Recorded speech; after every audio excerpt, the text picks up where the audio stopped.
Hey guys, John Link. So let's talk about tax season here for a minute. It is March 4th when I'm making this video, 2024, and April 15th is coming up pretty soon, right? So people want to know about when should I start tax planning? The answer is a long, long time ago, right? Not much we can do right now to tax plan. That should be done from the beginning, really, of your work history.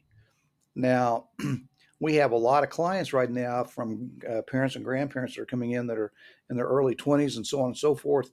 And sometimes we put them in a Roth IRA. Sometimes we just put them in a brokerage account. But what we still, even from the very beginning, talk about tax impacts.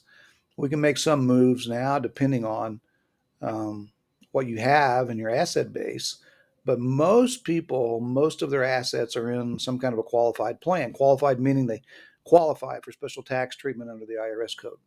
401k. So there's not a lot you can do with a 401k except pay taxes on it and look at when those distributions are made based on your income and bracket tracking and all the things that we do. You say, what about a Roth conversion? Yes, you can do a Roth conversion, but really you shouldn't do a Roth conversion for in a couple of instances. Number one, if you're going to need the money really within 10 years, yeah, it's just not worth it. It's not worth it. You should also not do one if you're making your tax payment because when you convert a Roth, convert an IRA into a Roth, you have to pay the taxes now. That's the deal. A Roth grows tax deferred, comes out tax free, but that's assuming taxed money is in there, taxed money. So if you're converting your IRA or 401k into a Roth, then um, you have to give it time to work because the taxes have to be paid.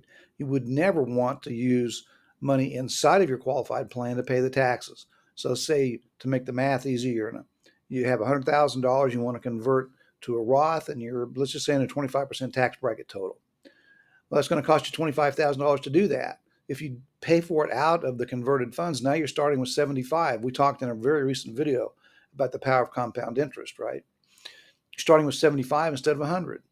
So if you're going to start with 100, you have to pay the taxes from money that's not in a qualified plan, savings account or brokerage account or something like that. Okay, so that's a very important deal, and also it takes time. The time value of money, right? It takes time for it to grow. So again, at least 10 years in advance of needing it in retirement. And sometimes you just have to bite the bullet. If you just have a lot of money in a 401k or an IRA, we just have to time the distributions. Maybe take more in a year where you're um, more than the required minimum.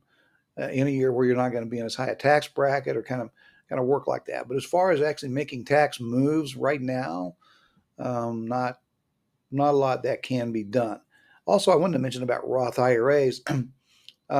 This started in 1989. An initial proposal of IRA Plus was presented. It didn't work, but presented by Senator Packwood from Oregon and Senator Roth from Delaware.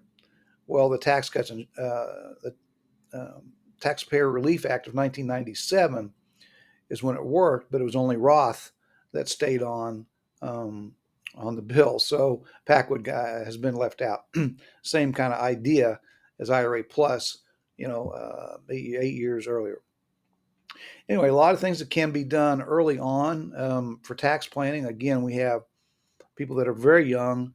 Thank God they're starting, their investment journey right now.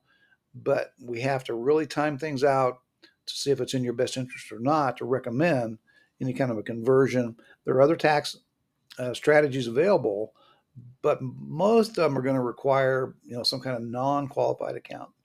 Call me if I can help. Thanks.